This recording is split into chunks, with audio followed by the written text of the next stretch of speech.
Não sei porque preparei a pregação, porque Deus dá-nos as voltas muitas vezes e é interessante que desde março, talvez, que sinto uma vontade, um impulso enorme de partilhar com vocês um testemunho. Cheguei a pensar em falar com o pastor, quando o pastor até desafiou as pessoas em fazer um pequeno vídeo e colocar online. Mas eu, como detesto câmaras, e reparem, e sou obrigada a dar aulas agora por trás de uma, mas eu testo câmaras, testo máquinas fotográficas, e então pensei, não, há de haver oportunidade de fazê-lo pessoalmente. E não estava previsto fazê-lo hoje, mas enquanto louvávamos e adorávamos, Deus trocou-me as voltas, e acho que no momento atual, e com tudo o que está a acontecer, acho que é importante partilharmos algumas coisas, acho que é importante vocês verem que os milagres não acontecem só na vida dos outros, não acontecem só noutros países, acontecem em Portugal, acontecem na nossa comunidade, acontecem dentro desta igreja, acontecem com os vossos irmãos, o que quer dizer que também pode acontecer com qualquer um de vocês, porque não sou a única que é especial para Deus. E vocês estão a dizer, irmã, hoje é com uma autoestima muito elevada, acha que é especial? Claro que eu acho que eu sou especial. Eu acho que sou tão especial para Deus como todos vocês são especiais. Porque Deus entregou o seu único filho por mim e por vocês. O que significa que nós somos mesmo muito especiais. Vocês lembrem-se que quando Lúcifer caiu do céu e foi lançado no inferno, tornando-se Satanás, e 1/3 dos anjos foi com ele, Deus não deu o seu filho único por aquele terço dos anjos que caiu. Mas deu o seu filho único por todos nós. Porque nós temos o DNA de Deus, porque nós somos criação sua, porque Ele é apaixonado por nós, porque Ele nos ama com o amor que está acima das nossas falhas, das nossas fraquezas, dos nossos erros. Ele não olha para a nossa incredulidade, Ele não olha para a nossa falta de fé. Ele olha para nós com tanto amor, com tanta paixão, que Ele está sempre de braços abertos para nos receber e está sempre disponível para fazer o impossível, como há pouco nós cantávamos. Quando efetivamente nós baixamos o braço e dizemos, os braços, convém que sejam os dois, e dizemos, Senhor, eu não consigo mais, agora só Tu é que podes fazer. E é nessa altura que Deus opera. Porque enquanto nós nos andamos a debater com as nossas razões, enquanto nós achamos que temos a solução, enquanto nós achamos que temos a resposta, enquanto nós achamos que somos capazes de tudo e mais alguma coisa, Ele não vai ter espaço para se mover. Mas é quando nós dizemos, eu não posso mais, eu já não sei o que fazer, eu já não sei como resolver isto, eu já não sei como sair daqui. Aí, o Deus do sobrenatural, o nosso Deus, o Deus de Abraão, de Isaac e de Jacó, opera. Amém? E é um bocadinho sobre isso que eu quero falar com vocês. Quem já me conhece bem, sabe que eu não gosto muito de falar da minha vida privada. Pode não parecer, não é? Mas eu sou tímida. E não gosto muito de falar da minha vida privada, mas acho que hoje é importante fazê-lo. E quero dizer que em dezembro de 2019, portanto vai fazer daqui a um mês, um ano, nós tivemos, se calhar, um dos natais mais difíceis de sempre. Não me faltava trabalho, mas faltava-me pagamento. Ou seja, as entidades para que eu trabalho são entidades do espaço, não, são da terra. São entidades do Estado, mas o Estado, às vezes, é o primeiro a dar os maus exemplos em termos de pagamento. Eu tinha imensos pagamentos em atraso e a nossa situação financeira ficou muito precária. Porque, embora, graças a Deus, o Léo ganhe bem, o que acontece é que nós temos muitas despesas fixas com o banco, porque quando o Emanuel era pequenino, ele tinha 3 meses, ele foi internado no hospital, teve problemas de saúde muito graves, eu fui obrigada a parar de trabalhar, porque eu, pelo menos até aos 3 anos, não poderia frequentar nenhuma creche, nem infantário, porque eu tinha o sistema imunitário super deprimido. E, portanto, como devem calcular, se um membro do casal para de trabalhar, mas as despesas com a saúde são enormes, o dinheiro tinha que vir de algum lado e nós tivemos que contrair empréstimos para conseguirmos ir pagando as despesas de saúde do nosso filho. Depois, para eu poder mais tarde desenvolver uma atividade que desse para conciliar com o facto do Emanuel estar em casa, novamente tive que recorrer a um novo empréstimo para conseguir abrir essa empresa. E, portanto, nós chegámos a um ponto de ficarmos sufocados, foi mesmo assim, com dívidas ao banco. E em dezembro, devido a esse atraso nos pagamentos, as coisas ficaram muito difíceis. E em janeiro, então, chegámos mesmo ao limite. E chegámos a um limite, eu não sei se o Léo se lembra disto, mas de eu sentir um desespero tal que me ajoelhei aos pés de Deus e disse: Senhor, aquilo que humanamente era possível nós já fizemos. Nem que tínhamos que cair em insolvência pessoal, mas eu não aguento mais isto. Eu não aguento viver mais assim. Mas lá está. Foi preciso chegar a este ponto, foi preciso bater no fundo, porque é quando muitas vezes nós batemos no fundo, que Deus tem espaço para dizer: olha, eu sempre estive aqui com as soluções, mas tu achaste que conseguias resolver as coisas à tua maneira. Posso-vos dizer que uma semana depois vou consultar, estou sempre a consultar os saldos das nossas contas, e de repente começo a ver pagamentos a cair. Pá, pá, pá. Eram 200 e tal euros num dia. Passado outro dia 500 e tal euros. E dinheiro cuja designação não vinha lá. Eu pensei que tinha havido algum engano e alguém andava a transferir dinheiro para a nossa conta. Portanto, eu não quis mexer no dinheiro e fui ao banco saber o que é que se passava. E há um ano atrás, antes disto acontecer, o que tinha sucedido é que eu me tinha apercebido de que uma seguradora, não perguntem como, andava a sacar-nos dinheiro da conta. Foi um seguro que nós nunca assinámos. Foi um seguro que nós não sabíamos que tinha. Portanto, foi uma fraude.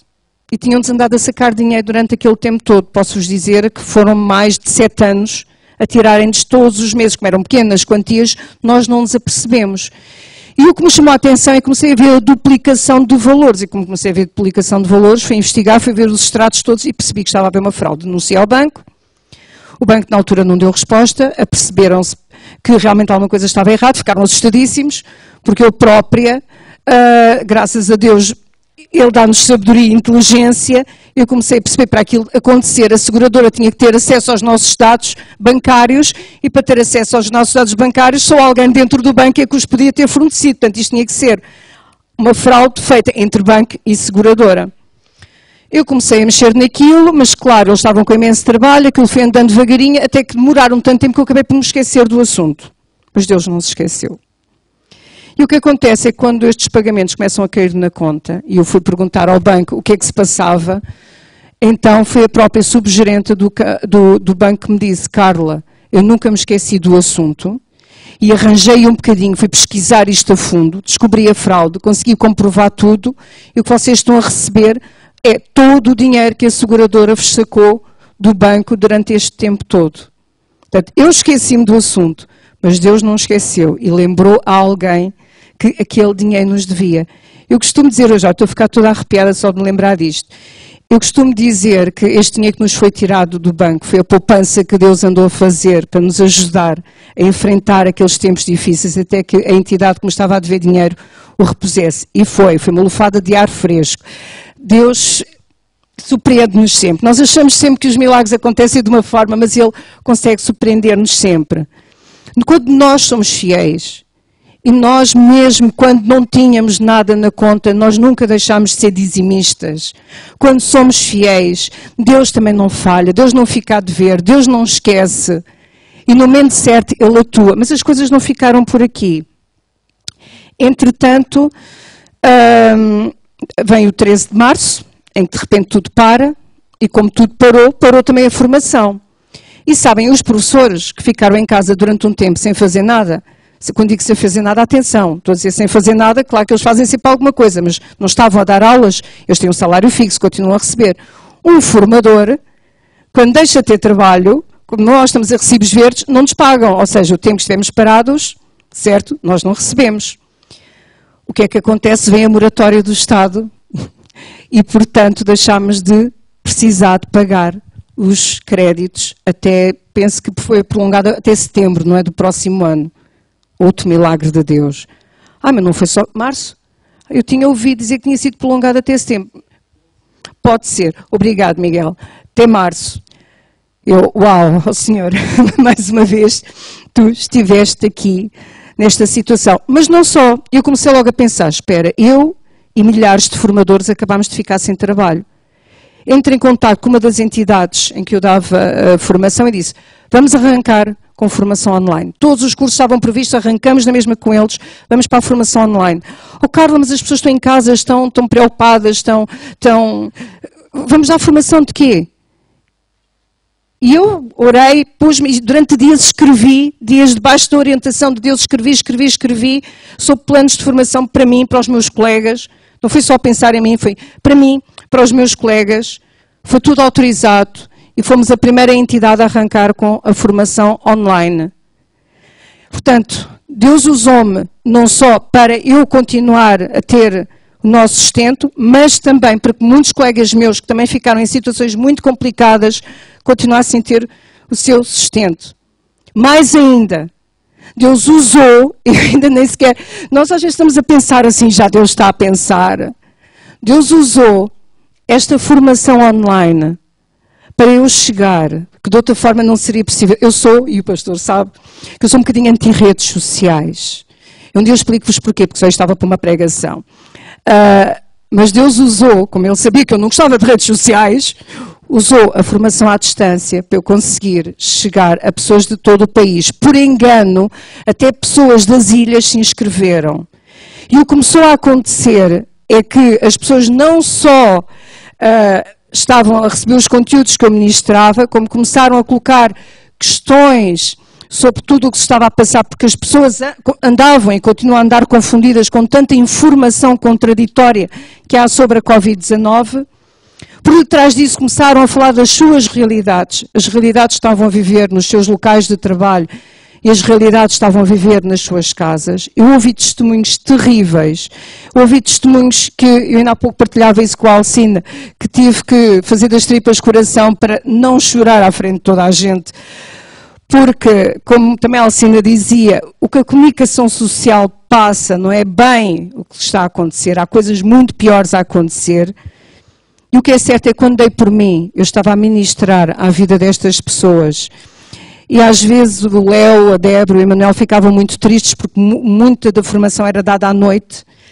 E, portanto, eu simplesmente via os meus filhos nos 5 minutos em que eu acabava a formação, eles iam para a cama. E porquê? Porque eu, depois de acabar a formação, eu continuava online, com pessoas que desabafavam, com pessoas que pediam oração. E Deus começou a usar-me para profetizar para a vida dessas pessoas. E essas pessoas começaram a olhar para tudo isto de uma forma diferente. Estas pessoas começaram a olhar para a situação não como um copo que está meio vazio, mas para a parte do copo que está cheia. E, portanto, o nosso Deus é um Deus que sempre surpreende. É o Deus que tem tudo sob controle. É o Deus que, se nós deixarmos, controla a nossa vida, que toma conta de nós. É o Deus que vê quando já estamos exaustos e caímos, e é Ele que nos vai levantar. É Ele que vem sarar as nossas feridas. É Ele que nos vem vestir com roupas novas, tira as que estão rasgadas e nos veste de novo. É Ele que nos dá novo fogo. É Ele que diz, vinde a mim todos os que estáis cansados e oprimidos, e eu cuidarei de vós. Ele é o Deus que diz, que nos dá vigor quando nós já não o temos. Ele é aquele que renova as nossas forças e nos faz voar como a águia. Ele é aquele que diz que nos vai revigorar de tal forma que poderemos correr sem nos cansarmos e andar sem nos fatigarmos, ou ao contrário, não faz mal.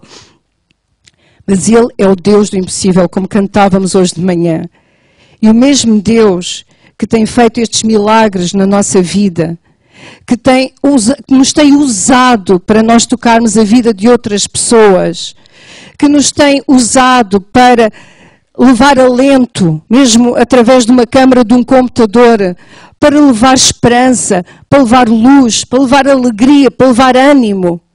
É o mesmo Deus que está aqui nesta manhã, é o mesmo Deus que habita nos vossos corações, é o mesmo Deus que vos ama incondicionalmente, é o mesmo Deus que pode fazer tão grandes ou coisas maiores nas vossas vidas do que tem feito na nossa. Meus amados, perante circunstâncias difíceis, só há 2 posições que nós podemos tomar. Vocês imaginem-se como estando perdidos há dias no meio de um deserto e a única coisa que vocês têm é um cantil meio cheio com água. Nós, perante uma circunstância dessas, nós só podemos olhar para a situação de 2 maneiras. Abrir para o cantil, olharmos e dizermos, obrigado Senhor, porque ainda tenho meio cantil cheio. Ou podemos olhar e dizer, meu Deus, que horror, só tenho metade do cantil vazio já, o que é que eu vou fazer? E entrar em desespero. Estas são as 2 opções que nós temos perante qualquer circunstância difícil. Seja dada a Deus toda a honra e glória, porque eu sempre olhei para a parte do cantil que está meio cheia. E eu convido-vos, nesta manhã, a fazer o mesmo. Olhem para a parte do cantil que está meio cheia. Porque sabem uma coisa, tal como aquela viúva Serapeta, que o azeite nunca parou de sair da vasilha, o nosso cantil, podemos olhar para ele vai estar sempre meio cheio. Vocês continuam a beber água, mas ele continua meio cheio. Não vai ficar vazio. Porque o nosso Deus é o nosso bom pastor e nada nos faltará. Nada nos faltará no plano espiritual, nada nos faltará no plano mental, no plano emocional, no plano material, no plano financeiro. Vocês olhem, e muitas pessoas, graças a Deus, têm feito isto. Têm olhado para esta pandemia como um momento de mudança. Têm olhado para esta pandemia como um desafio, um convite a mudarem as suas vidas. Têm olhado para esta pandemia como uma oportunidade para criar novos conceitos de negócio. Têm olhado para esta pandemia como uma forma de renovar a atmosfera do planeta. Então nós podemos olhar para esta pandemia como uns desgraçados, que eu não sou, e espero que nenhum dos irmãos se sinta como tal. Ou podemos olhar para esta pandemia como uma igreja à qual foi ordenado que marchasse contra todos os seus inimigos. Podemos olhar para esta pandemia como uma igreja feita de guerreiros, acerca da qual Deus disse que as portas do Hades nunca iriam prevalecer. Então o que é que nós vamos fazer? Vamos ficar em casa sentados a sentir-nos uns desgraçados? Ou vamos vestir a armadura de Deus, pegar no escudo e na espada e erguer-nos em oração para que esta pandemia desapareça o quanto antes, para que Deus proteja este país, para que Deus tenha misericórdia de todos os seus filhos. E deixarmos de olhar para o nosso próprio umbigo e começarmos a olhar uns para os outros e pensar: como é que eu hei de ajudar o meu irmão? Como é que eu hei de ajudar o meu vizinho? Como é que eu hei de ajudar aquele comerciante que, se eu continuar a fazer as compras todas no centro comercial, não vai conseguir manter as portas abertas? Olha, nunca como agora nós passamos a recorrer ao comércio tradicional e temos sido tão abençoados por isso.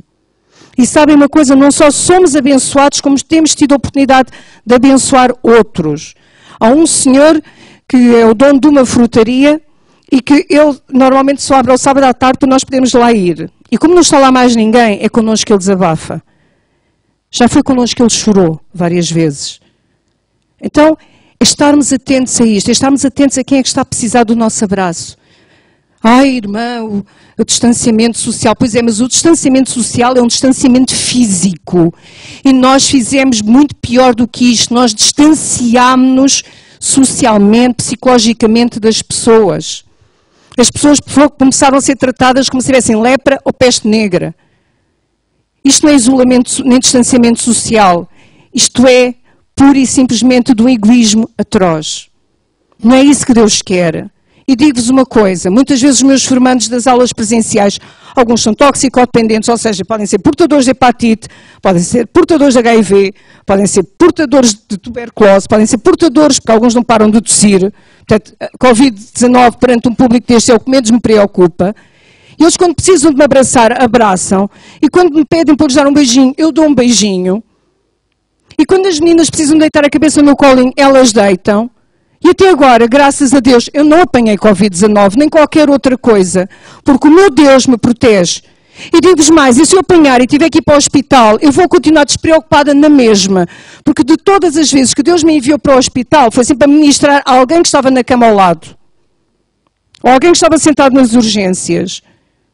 Então, meus irmãos, vamos olhar para isto como uma oportunidade de sermos igreja. Vamos olhar para isto como uma oportunidade única de alcançarmos mais pessoas. Como o pastor dizia, se calhar esta foi a altura em que mais pessoas têm procurado aderir, não é, ao nosso site, à nossa página no Facebook. Outros pastores têm dito o mesmo. Muitas pessoas que eu não conhecia de lado nenhum mantêm o canal aberto do Google Meets e do Classroom e do próprio Zoom, porque me procuram, já acabaram as formações e me procuram para eu falar com elas, para eu as ouvir, para aconselhar, para orar com elas. Então é estarmos atentos e percebermos quem é que está a precisar da nossa ajuda. E não se preocupem, porque Deus diz, não vos preocupeis com coisa alguma, porque eu cuidarei das vossas necessidades. Não vos preocupeis com o que haveis de vestir, não vos preocupeis com o que haveis de comer, não vos preocupeis com o que haveis de calçar, porque quando nós ministramos à vida dos outros, quando nós colocamos o reino de Deus em primeiro lugar, Deus supre tudo.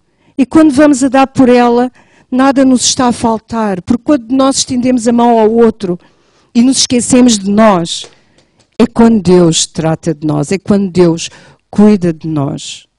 Ok?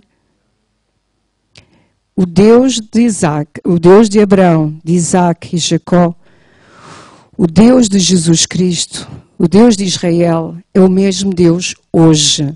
Tem o mesmo poder hoje que tinha há milhares de anos atrás. E por detrás desta pandemia houve muita coisa boa que veio. Eu lamento profundamente e todos os dias oro e choro, não tenho vergonha de dizer isto, pelos milhões que estão a sofrer com isto.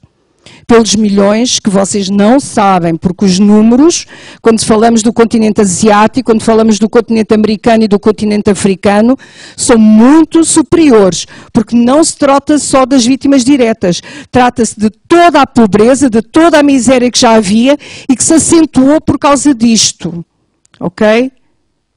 Eu clamo a Deus e choro diante de Deus e peço a Deus se há alguma forma de conseguir chegar a essas pessoas e de as ajudar. Senhor, falo, usa a tua igreja.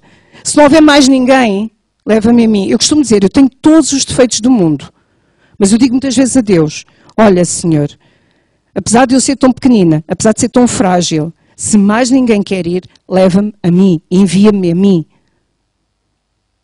E eu peço a vocês hoje que façam este mesmo apelo a Deus.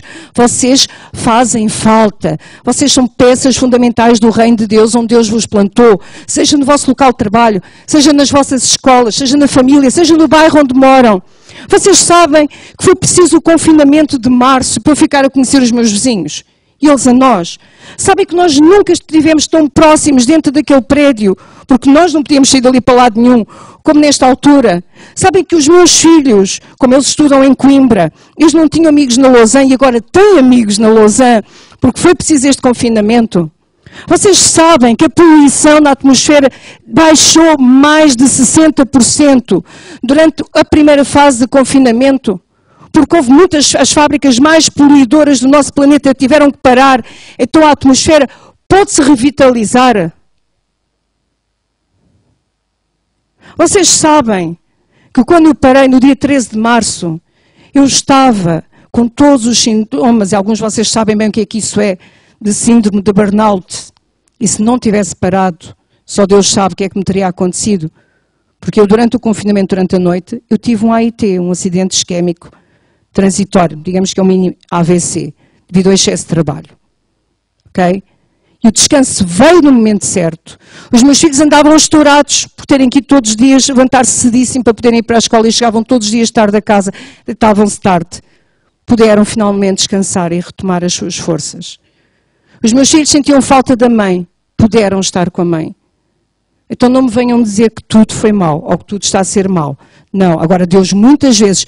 E outra coisa, meus irmãos, muito cuidado com as nossas palavras, porque uma das coisas que me tem deixado entristecida no mundo cristão é que tenho visto muitos comentários online de crentes portugueses e de crentes estrangeiros a dizer que Deus enviou esta pandemia para castigar a humanidade.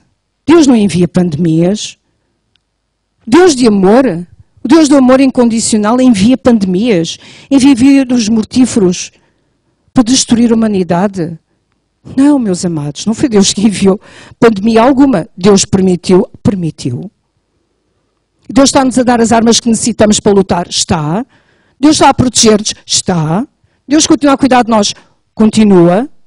Mas Deus também está a usar isto para mostrar às nações que devem depender dele e não de líderes arrogantes.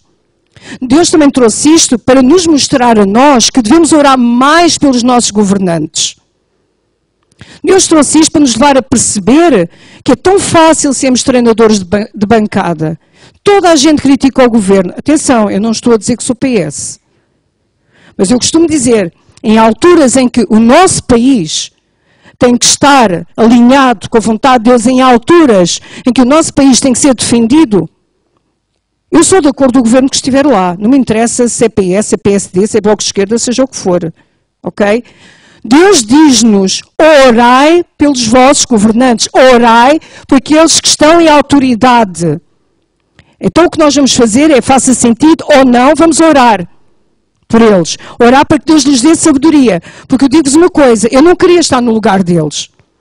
Nunca nenhum governo português, em tempo algum, teve que lidar com uma catástrofe destas. É muito fácil criticar, mas não é nada fácil. Quando nós estamos lá em cima, sabemos que somos responsáveis por 10 milhões de pessoas e não sabemos o que fazer porque estamos a lutar contra algo completamente desconhecido. É muito fácil criticar, porque aqueles que, se o governo disser vamos confinar-nos, vão criticar porque a economia cai. Mas se o governo diz não pode haver um confinamento total porque a economia cai, estão a ser egoístas porque devia toda a gente ir para casa para estarem protegidos. Meus amados, que é isto? Crente não age assim. Vamos orar sim pelas nossas autoridades, para que eles tomem as melhores soluções. Para que em Portugal surja o mesmo movimento de multimilionários que surgiu em Itália, que fizeram donativos enormes para que a Itália tivesse os equipamentos necessários para dar assistência à população. Vamos orar para que todos os que têm capacidade financeira para ajudarem. Vamos orar para que surjam mais camas, para que surjam mais ventiladores. Vamos orar para que surjam mais voluntários e se tivermos condições para isso, também nós sermos voluntários. Vamos orar para que o nosso governo tenha condições para governar e tome as melhores opções possíveis. Eu estou cansada, eu tenho que desabafar isto com vocês, irmãos, eu estou cansada da passividade do corpo de Cristo. E estou a falar, isto não é para vocês, é para todos nós, e estou a falar do corpo de Cristo a nível mundial, a nível nacional e a nível mundial. Eu estou cansada, porque nós só sabemos criticar e só nos sabemos lamentar. Nós assim não vamos a lado nenhum. Está na altura de darmos as mãos uns aos outros, com Covid ou sem Covid, ok? Darmos as mãos uns aos outros, levantar-nos uns aos outros. Os que são mais fortes levam os mais fracos ao colo. E eu em oração, em intercessão e com atos, porque não basta orar e interceder, eu posso ficar o dia inteiro a orar e interceder, mas sei que o meu vizinho do lado está infectado, não pode ir fazer compras e não sou capaz de me oferecer para ir buscar as compras e lhes deixar à porta, de que é que está a servir a minha oração? Os meus atos estão a ser contrários àquilo que eu estou a orar. Amém? Então vamos agir. Não vamos deixar que a comunicação social nos paralise, que é isso que está a acontecer. Nós estamos a ser tão bombardeados com a história da Covid, nós não vemos nem ouvimos mais nada. Mas o objetivo é mesmo esse, vocês ainda não perceberam, é estagnar a população. É dominar pelo medo, é dominar pela dúvida, é dominar pela incredulidade. Então vamos opor-nos a isto, opor-nos fazendo o bem, opor-nos guerreando. E guerrear não é irmos para a praça, irmos para a porta da Assembleia da República com pedras e paus, ok? É guerrear espiritualmente, é orar e usar todas as armas que Deus nos deu. Eu estou encadeada, portanto eu estou a conseguir ver as horas. 11h50, obrigada. Portanto, meus amados, eu peço mesmo a Deus que nesta manhã faça arder em todos nós um fogo santo, um fogo sagrado, um fogo tremendo.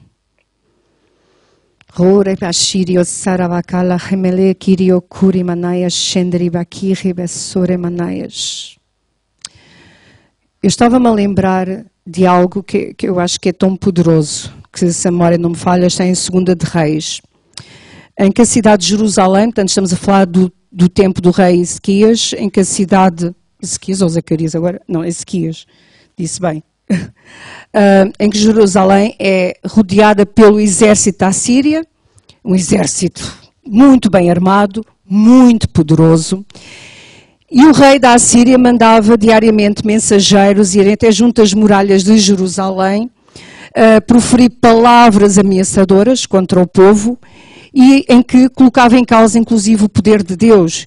E diziam, então se nós derrotarmos outras nações, pronto, nós passamos, deixámos tudo a ferro e fogo.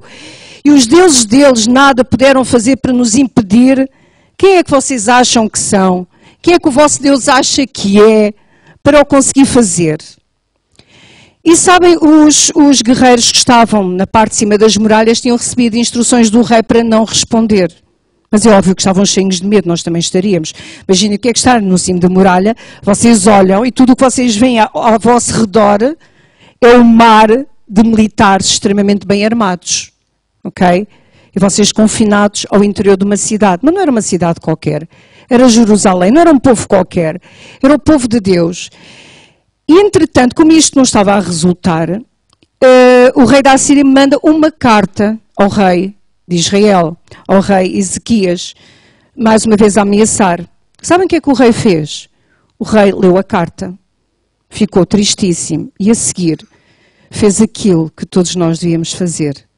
Foi ao templo e abriu a carta e colocou-a diante de Deus. E, a seguir, orou. Amém? O que é que nós faríamos? Reparem, olhemos para esta situação que se tem passado, para esta pandemia e para a forma como a comunicação social tem agido, como a carta que o inimigo escreve para amedrontar e paralisar um povo. É a mesma coisa. O que é que temos que fazer? Paralisar-nos? Não. Fazer como Ezequias, agir. Levar esta carta aos pés de Deus. Orar e dizer, Deus, Tu és aquele que tudo pode. Tu és o Deus do impossível. Eu acredito em Ti. Eu acredito que Tu podes. Eu acredito que não interessa o número de pessoas que eu tenho aqui comigo dentro das muralhas. Eu não quero saber quantos é que estão lá fora. A única coisa que eu quero saber é que Tu nos vais salvar. Ele afirma isto. É um ato de fé.